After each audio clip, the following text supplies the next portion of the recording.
great example of the application of voltage control are the modulation buses on the Moog Voyager. While it just looks like a collection of knobs, it's really a complex voltage control matrix which allows you to direct sources of voltage to components that respond to voltage. And in that way, it allows you to direct the control where you want it, imagining what it is you want to accomplish. In this particular instance, we're going to be looking at the mod wheel modulation bus first, which is controlled by the mod wheel. There is an amount control here too, which you can juggle. You can control the amount of this modulation bus that is activated by the amount of the mod wheel. And that right off the bat, you get this indication that like voltages, there are so many different ways that voltages interact. And you have control over so many aspects in a powerful synthesizer like this of what the voltage that you're using to accomplish your ends is doing and how it works. First, I want to point out how this thing works. This is the source knob. This is the destination knob. The source knob defines where the voltage, the modulating voltage is coming from, the source of modulation. The destination shows where that modulation is applied. Right now, we have it set to the triangle output of the LFO as the source. The destination currently is pitch. So, when we play a note, add the mod wheel, we can see that this triangle wave is affecting the pitch. All three oscillators, which are all currently on, all three oscillators are being modulated by the shape of this wave.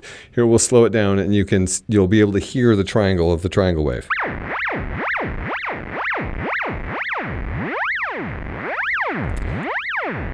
And then the amount that the mod wheel is set defines how much of the modulation makes it to the pitch. So a very slight amount is going to have a very slight effect. And of course, you can always shape it with this amount as well. So we can see that this triangle voltage that's coming out of the LFO is being directed to control the pitch of all three oscillators. We also have the opportunity to switch it to oscillator 2 so that the modulation that's up here is only affecting oscillator 2.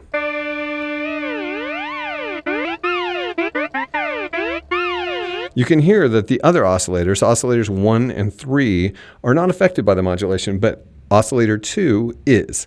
Now, having the ability to direct modulation to one oscillator and not the others allows you a tremendous amount of control over functionality, because each oscillator sometimes has a different job. They're not always just stacked, not just three oscillators with three different waves all playing at the same time, especially in the case of the third oscillator, which doubles as a modulation source on its own. It does its own frequency modulation, both in the high and low range, frequency modulation of the first oscillator. And then the second oscillator, why is this important? Why should we be able to alter the pitch of the second oscillator? Well, our second oscillator is our sync source. It's the oscillator that is in charge of sync. And as we've talked about sync, you know what's happening when the second oscillator is engaged in that. So having control over the pitch of the second oscillator without affecting the pitch of the first oscillator is very important in regard to sync. So, for example, if we have sync on, let's turn off the third oscillator, we'll be able to hear the sync effect better. We'll be able to control it with these control voltage sources. You can hear the pitch, you can hear the sync effect being affected by the LFO.